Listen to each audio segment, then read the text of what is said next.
Finally guys আজি আমি Assam police এবিবিৰ প্ৰায় 30খন জিলাৰ মই কাট অফ দিছোঁ তিনিটা ভিডিঅ' তোমালোকে চাই ল'ব পাৰা। এতিয়া আজি 5খন ডিষ্ট্ৰিক্টৰ যিটো বাকী আছিল কাট অফটো মই আজি সেইখনে কৈ আছোঁ। এতিয়া কৈ আছোঁ তিনিচুকীয়া ডিষ্ট্ৰিক্ট। তাত আমাৰ এবিত আমাৰ ইউআৰত 119.47 কাট অফ গৈছিল। তাত আমাৰ প্ৰায় 6.50 চামথিং যদি প্লাছ হৈ আছে তেনেহ'লে তিনিচুকীয়া ডিষ্ট্ৰিক্টত তোমালোকৰ ইউআৰত নাম হোৱাৰ চান্স আছে। আৰু যদি তোমালোকৰ SCত আছা তোমালোকৰ যদি প্ৰায় 5 মান আহি আছে টেনশ্যন কৰিব নালাগে, 100% চান্স আছে। আৰু STBত প্ৰায় 5 সামথিং প্লাছ লাগিব। STB যেহেতু 170.58 কাট অফ গৈছে তাত মানে কাট অফটো অলপমান হাই গৈছে, সেইবাবে 5 সামথিং যদি প্লাছ হৈ আছে টেনশ্যন কৰিব নালাগে। ST হিলছ OBC ST হিলছৰ কাট অফ ল যাব, প্ৰায় 3 মান প্লাছ থাকিলে তিনিচুকীয়াত আহি যাব। আৰু OBC টি ট্ৰেপছত 5 মান লাগিব। যদি OBC আৰু OBC টি ট্ৰেপছ আছা যদি 5 আহি আছে তেনেহ'লে তিনিচুকীয়া ডিষ্ট্ৰিক্টত টেনশ্যন কৰিব নালাগে। আৰু তিনিচুকীয়া ডিষ্ট্ৰিক্টৰ আমি ইউবিৰ কথা যদি ক'বলৈ যাওঁ তাত আমাৰ কিন্তু ইউআৰত আমাৰ 66.26 কাট অফ গৈছে। তাত যদি তোমাৰ প্ৰায় 7 প্লাছ লাগিব, যদি 7 মান প্লাছ হৈ আছে তেনেহ'লে তোমাৰ 100% চান্স আছে নাম অহাৰ ইউআৰত। আৰু SCত 61 যিহেতু কাট অফ গৈছে আৰু SCত যদি তোমালোকৰ 5 আহিছে তথাপি ফুল চান্স আছে। আৰু STBত 6 সামথিং লাগিব। STBত যদি 6 সামথিং আছে তেনেহ'লে আৰু ফুল চান্স আছে, টেনশ্যন কৰিব নালাগে। কাৰণ STBত কাট অফটো অলপমান হাই গৈছে, 64.78 কাট অফ যিহেতু গৈছে তাত 6 মান লাগিব, 70 প্লাছ কাট অফ যাব। আৰু ST হিলছত যিহেতু কাট অফ ল গৈছে 51 গৈছে তাত তোমাৰ 5 থাকিলে আৰু টেনশ্যন কৰিব নালাগে।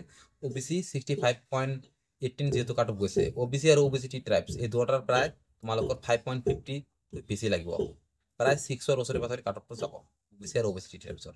আমাৰ তিনিচুকীয়া ডিষ্ট্ৰিক্টৰ AB আৰু EBৰ কাট অফটো ইয়াৰে মাজত থকাৰ চান্স আছে। এতিয়া আহিলোঁ ওদালগুৰি ডিষ্ট্ৰিক্ট। ওদালগুৰি ডিষ্ট্ৰিক্টৰ আমাৰ ক'বলৈ গ'লে এবিত ইউআৰত যিহেতু 118.97 কাট অফ গৈছে তাত আৰু আমাৰ প্ৰায় 6 মানে যাব। যদি 6 মান প্লাছ হৈ আছে তেনেহ'লে ইউআৰত এবিত আহি যাব। আৰু SCত যদি তোমালোকৰ 4 মান প্লাছ হৈ আছে তথাপি ফুল চান্স আছে। SCত কাট অফ ল গৈছে 112.75 গৈছে। আৰু STPত 170.97 কাট অফ গৈছে। STPত যদি তোমালোকৰ প্ৰায় 5 মান প্লাছ হৈ আছে 5 সামথিং তেনেহ'লে নাম আহি যাব।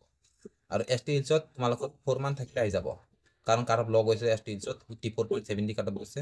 আৰু OBC ক'বলৈ গ'লে আৰু OBC টি ট্ৰাইবছত প্ৰায় 5 সামথিং প্লাছ থাকিব। যদি 5 সামথিং প্লাছ হৈ আছে 5.50 সামথিং প্লাছ থাকিলে OBC আৰু OBC টি ট্ৰাইবছত ফুল চান্স আছে। আৰু এতিয়া ক'বলৈ গ'লে আমি ওদালগুৰি ডিষ্ট্ৰিক্টত ইউবিত আমাৰ যিহেতু ইউআৰত 66.20 কাট অফ গৈছে তাত তোমাৰ প্ৰায় 7 প্লাছ যাব। যদি ইউবি আছা ইউআৰত প্ৰায় 7 মান প্লাছ থাকিলে ওদালগুৰি ডিষ্ট্ৰিক্টত আহি যাব। আৰু SCত প্ৰায় 5 মান প্লাছ থাকিলে আহি যাব, কাৰণ SCত কাট অফ গৈছে কম 62.18 যিহেতু গৈছে 5 মান প্লাছ থাকিলে আহি যাব। STPত ক'বলৈ গ'লে 64.92 যিহেতু গৈছে, STP যদি তোমালোকৰ 6 মান আহি আছে টেনশ্যন কৰিব নালাগে, নাম 100% চান্স আছে হোৱাৰ। আৰু ST হিলছত যিহেতু 55.30 গৈছে তাত 5 মান থাকিলে আহি যাব। আৰু OBC টি ট্ৰাইবছত তোমালোকৰ OBC টি ট্ৰাইবছত প্ৰায় 6 মান প্লাছ লাগিব। যদি 6 মান আহি আছে তেনেহ'লে আৰু টেনশ্যন কৰিব নালাগে। ওদালগুৰি ডিষ্ট্ৰিক্টৰ এবি কাট অফ এনেকুৱা আহি যাব।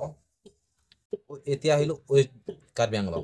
ৱেষ্ট কাৰ্বি আংলঙৰ কাট অফ এবিত আমাৰ ইউআৰত যিহেতু কাট অফ ল গৈছে 112.95 গৈছে। তাত যদি তোমালোকৰ প্ৰায় 5 মান আহি আছে তেনেহ'লে টেনশ্যন কৰিব নালাগে, ইউআৰত আহি যাব। আৰু SCত ক'বলৈ গ'লে তোমালোকৰ যদি 3 সামথিং প্লাছ হৈ আছে তথাপি ফুল চান্স আছে। আৰু STPত ST হিলছত প্ৰায় তোমালোকৰ 4 মান থাকিলে আহি যাব। আৰু OBCৰ যদি কেণ্ডিডেট হৈ আছা OBC আৰু SC কেণ্ডিডেট প্ৰায় 3 সামথিং প্লাছ থাকিলে 100% চান্স আছে। আমাৰ ৱেষ্ট কাৰ্বি আংলঙৰ কাট অফ ইবিত বহুত ল যাব, তোমালোকে চাই ল'বা। আৰু ইউবিত কিন্তু ইউআৰত যিহেতু আমাৰ 60.93 কাট অফ গৈছে তাত যদি তোমালোকৰ 5.50তকৈ অলপমান বেছি আছে বা 6ৰ ওচৰে পাজৰে থাকিলে ইউআৰত আহি যাব। আৰু SCত যদি আছা তোমালোকৰ প্ৰায় 4.50 প্লাছ থাকিলে আহি যাব। আৰু STPত কাট অফ বহুত ল যায়, তাত আমাৰ STPত কাট অফ অলপমান হাই গৈছে আমাৰ ৱেষ্ট কাৰ্বি আংলঙত, তাত আমাৰ 59.36 গৈছে যিহেতু তাত যদি তোমালোকৰ প্ৰায় 5 প্লাছ হৈ আছে 100% চান্স আছে। আৰু ST হিলছত তেনেকৈ যাব, প্ৰায় 5 মান প্লাছে যাব। আৰু OBC যদি কেণ্ডিডেট আছা OBC আৰু OBC টি ট্ৰাইবছত যদি 5 মান আহি আছে টোটালত আহি যাব আৰু ৱেষ্ট কাৰ্বি আংলং, কোনো টেনশ্যন কৰিব নালাগে, কাট অফ বহুত লৈ যায়। আৰু এতিয়া আহিলোঁ নগাঁও ডিষ্ট্ৰিক্টৰ কাট অফত আমি ক'বলৈ গ'লে এবিত আমাৰ নগাঁও ডিষ্ট্ৰিক্টত আমাৰ যিহেতু ইউআৰত 115.72 কাট অফ গৈছে এবিত, তাত আমাৰ যদি তোমালোকৰ 6 মান আহি আছে প্লাছ তেনেহ'লে 100% চান্স আছে। আৰু SCত যিহেতু 112.90 গৈছে তাত তোমাৰ 5 মান থাকিলে আহি যাব। আৰু STPত তেনেকুৱাই 5 মান থাকিলে আহি যাব, তাতকৈ আৰু বেছি নাযাব। আৰু OBC ST hills OBC T tribes এই তিনিটা কাষ্টৰ যদি তোমালোকৰ 5 মান আহি আছে আৰু একো টেনশ্যন কৰিব নালাগে, তোমালোকৰ 100% নাম আহিব নগাঁও ডিষ্ট্ৰিক্টত। আৰু নগাঁও ডিষ্ট্ৰিক্টত আমি যদি ক'বলৈ যাওঁ আমাৰ আমাৰ ইউআৰ যেহেতু 64.04 গৈছে, তাত তোমাৰ যদি 6 মান আহি আছে টোটাল প্লাস কৰি 100% চান্স আছে। আৰু SC, STP, ST hills, OBC tea tribes এই 5টা কাস্টৰ ইউআৰক বাদ দি যদি তোমালোকৰ 5 সামথিং ক্লাছ হৈ আছে তেনেহ'লে 100% চান্স আছে।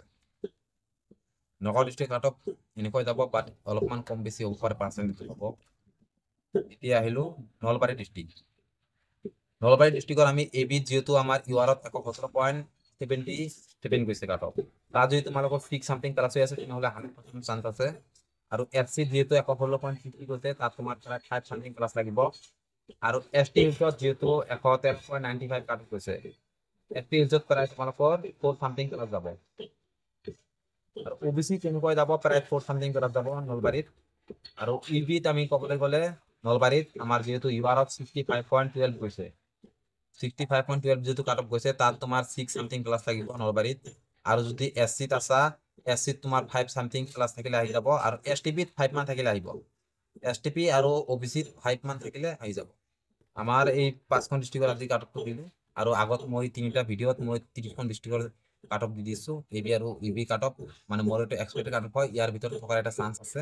আৰু তোমালোকৰ কিমান মাৰ্ক আছে এইটো কমেণ্টত জনাই দিবা। আৰু যদি মাৰ্ক তোমালোকৰ কম হৈ আছে তাত টেনশ্যন কৰিব নালাগে, তোমালোকৰ নাম আছে, ৰেজাল্টৰ ইমান দিনো নাই, অতি সোনকালে ৰেজাল্টটো আহিব। আৰু ভিডিঅ'টো যদি ফাৰ্ষ্ট অফ অল লাষ্টত চাইছা তেনেহ'লে সকলোকে মই ধন্যবাদ জনাইছোঁ।